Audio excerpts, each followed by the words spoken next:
ایک نوجوان ہمارا تبلیغی دوست گلاسگو میں رہتا تھا، وہ بیمار ہو کے ہاسپٹل گیا ہے، تو اس کی جو اٹینڈنٹ نرس تھی اس نے 3-4 دن کے بعد کہا کہ آپ مجھ سے شادی کریں گے؟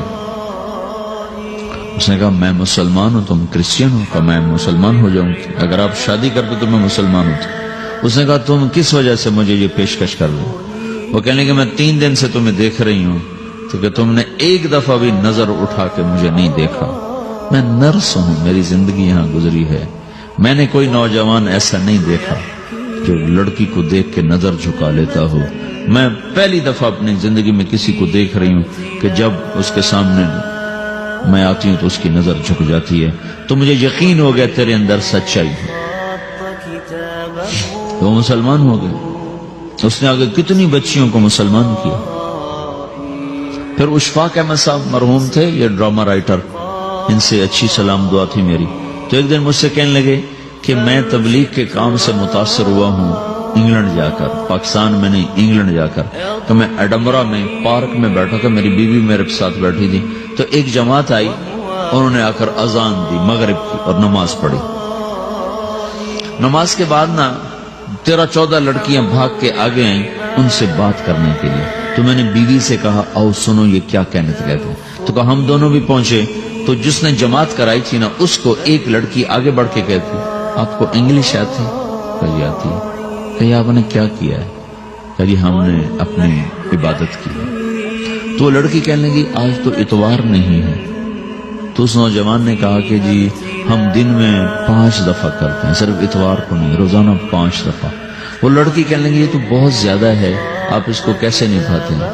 تو اس نے اس کو جواب دیا، 2-3 سوال اس نے اور کیے، جواب دیا، تو کہنے لگی اچھا بہت مہربانی، اس نے سے ہاتھ بڑھایا آگے ملانے کے لیے نا، تو وہ نوجوان کہنے لگا میں آپ سے معافی چاہتا ہوں، میں آپ کو ہاتھ نہیں ملا سکتا۔ تو اس لڑکی نے کہا کیوں؟ کہ یہ ہاتھ میری بیوی کی امانت ہے اور کسی کو نہیں لگ سکتا۔ تو لڑکی کھڑی تھی، وہ زمین پہ گر گئی، صرف اس بہت وہ زمین پہ گر گئی، کھڑے کھڑے وہ زمین پہ گر گئی، اور وہ بچوں کی طرح رونے لگی پھوٹ پھوٹ کے، اور کہنے لگی وہ لڑکی کتنی خوش قسمت ہے جس کے تم خامد ہو، کاش یورپ کے مرد بھی ایسے ہی ہوتے۔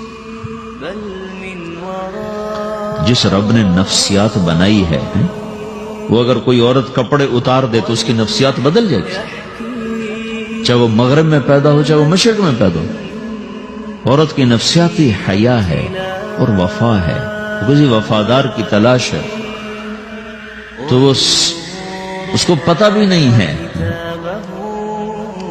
کہ مشرق کا حیا کیا ہے، لیکن وہ اس کو اللہ نے عورت بنایا ہے، اس کے اندر کی وہ نہیں مر سکتی چیز۔ کاش یورپ کے مرد بھی ایسے ہوتے۔ اور آنسو پوچھتی ہوئی وہاں سے اٹھ کے چل دی۔ تو اشفاق صاحب مرحوم کہنے لگے میں نے اپنی بیوی سے کہا بانو آج وہ تبلیغ ہوئی ہے کہ لاکھوں کتابیں بھی چھپ جاتی، وہ کام نہ ہوتا جو یہ نوجوان اپنے عمل سے کر لیا۔